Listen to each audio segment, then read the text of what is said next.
Hey, what's up guys? J.lamar here. Now I know for those of you that have been watching my videos or have been subscribed to my videos for some time, you're probably wondering, okay, where have you been? And I'm going to tell you exactly where I've been, what I've been up to.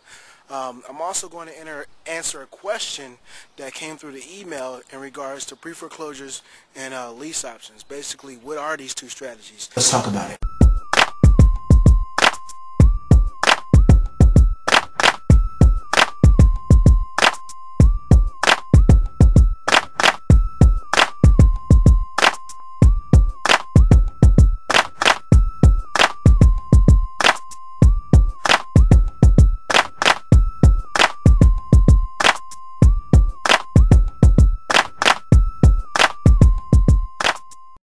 Hey guys, j.lamar here from j.lamarfarin.com. Now for those of you that don't know me, I'm a 26-year-old real estate investor, online marketer out of Woodbridge, Virginia. I'm a father of 3, married for about 6 years.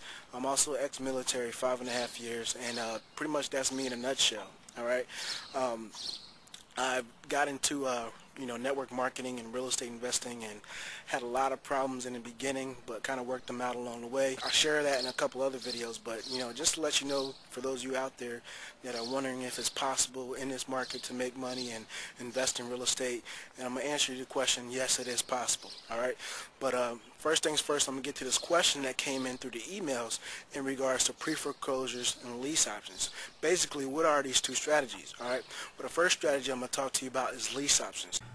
Okay, so now's the time to briefly go over the lease purchase strategy, and at the end of this video you'll discover 2 types of people that need your help in this real estate market right now. You also discover how you can help them using the lease purchase strategy and make a profit without even using your own credit. You're also going to discover how you can leverage 3 income streams related to this strategy and where to obtain a specialized knowledge to begin setting up your business the right way, meaning the profitable way, and how to buy the #1 secret to buying a home with no credit check and with $1 to $10 down. Alright, so let's go ahead and talk about who needs your help in this real estate market right now.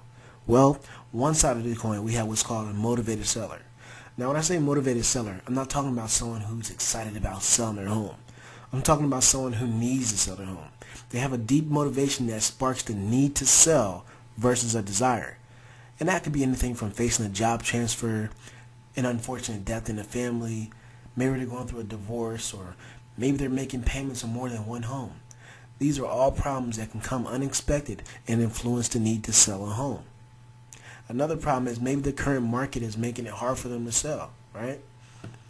And on the other side of the coin, we have the tenant, all right, the renter, all right. The renter is facing problems as well. They want to buy a home, but maybe they're unable to because they have poor credit.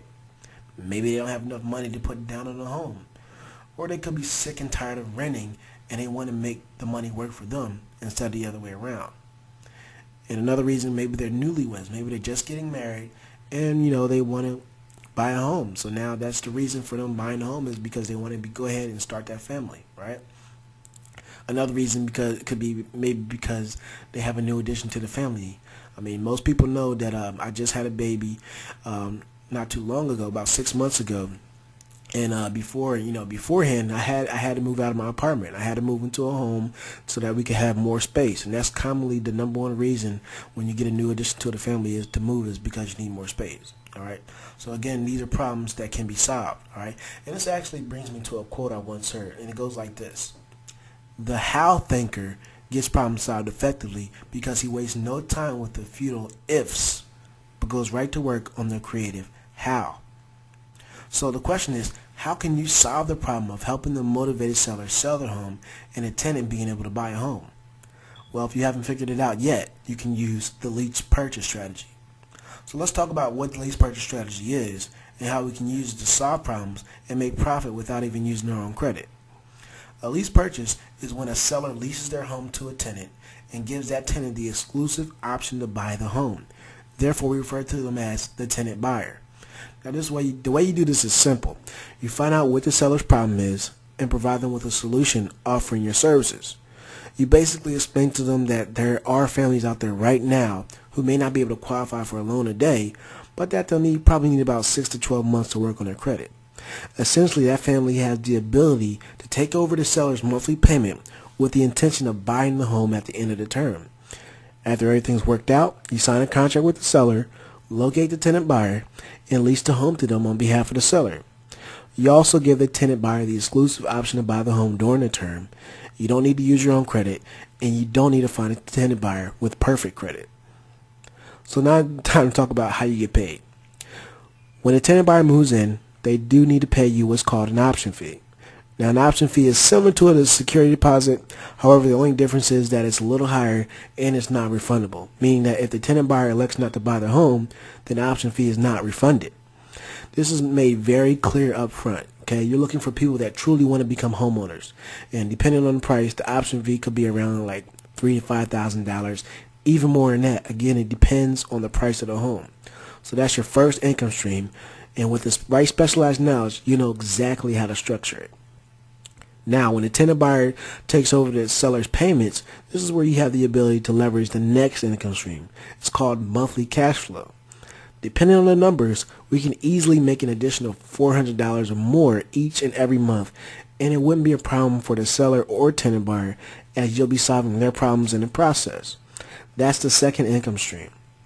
Now, as for the third income stream, well, it allows us to get paid on the back end, meaning when the tenant buyer buys. Why? Because you agreed to buy the home at a certain price and were able to legally resell it without being the owner on deed. Everything is negotiated and laid out up front so that there's no confusion or surprises along the way for the seller or the tenant buyer. Alright, that's the third income stream. Essentially, we can get paid up to 3 times on one deal, and just one deal can be very profitable. Now, this strategy allows us to solve so many problems. It allows us to solve the problem of the seller, the tenant buyer, and it allows us to make a profit for ourselves in the process. Again, with the right specialized knowledge, you know exactly how to structure this and make everyone happy, to include yourself. Now, you might be thinking, well, why don't they just do it themselves? And the fact is that they could. However, it takes specialized knowledge to ensure that this is done the right way, and when we step in, we do have that specialized knowledge and can take a huge weight off their shoulders. Not only that, but we handle all the marketing, all the negotiating, the paperwork if they need it, and the advertising on their behalf. So we're saving them so much time, and trust me when I say they don't mind that at all. You also might be thinking, how is it possible for the seller to allow me to set this all up? I'm not a real estate agent and I don't have a license. Also, what if the tenant buyer doesn't even buy the home? Wouldn't I be obligated to buy the home? Well, the quick answer is that you don't need a license, and if the tenant buyer doesn't buy the home, because of the specialized knowledge you're about to obtain, you'll quickly discover that you have the specific exit strategies in place to legally protect you in the deal. Alright? And the reality is that this strategy is completely low risk, it works, and you're looking at significant income levels that could truly change your life. So where can you obtain this specialized knowledge to make this a reality? Well, go ahead and click the link in the description, and you'll discover the #1 secret to buying a home without a credit check and with just $1 and $10 down. So again, go ahead, click the link in the description, and check it out. You'll also discover 3 additional strategies that are just as profitable and are able to actually help people in this current economy. So again, go ahead, click the link in the description, and check it out. Now that I've answered that question, I need to answer the pre-foreclosure question, which I'll be doing in part 2, so be on the lookout for that. Also, before I forget, one of the things that I've been working on is building a team of property locators that I'm going to go ahead and personally train to find deals for me, and I'm willing to pay them anywhere between $500 to $1,000, maybe even more. It all depends. So again, if you're interested in that, make sure to subscribe to my videos and stay tuned, because I'll be putting that out soon. Okay, question of the day. Which is better, finding sellers first or finding buyers first? Let me know.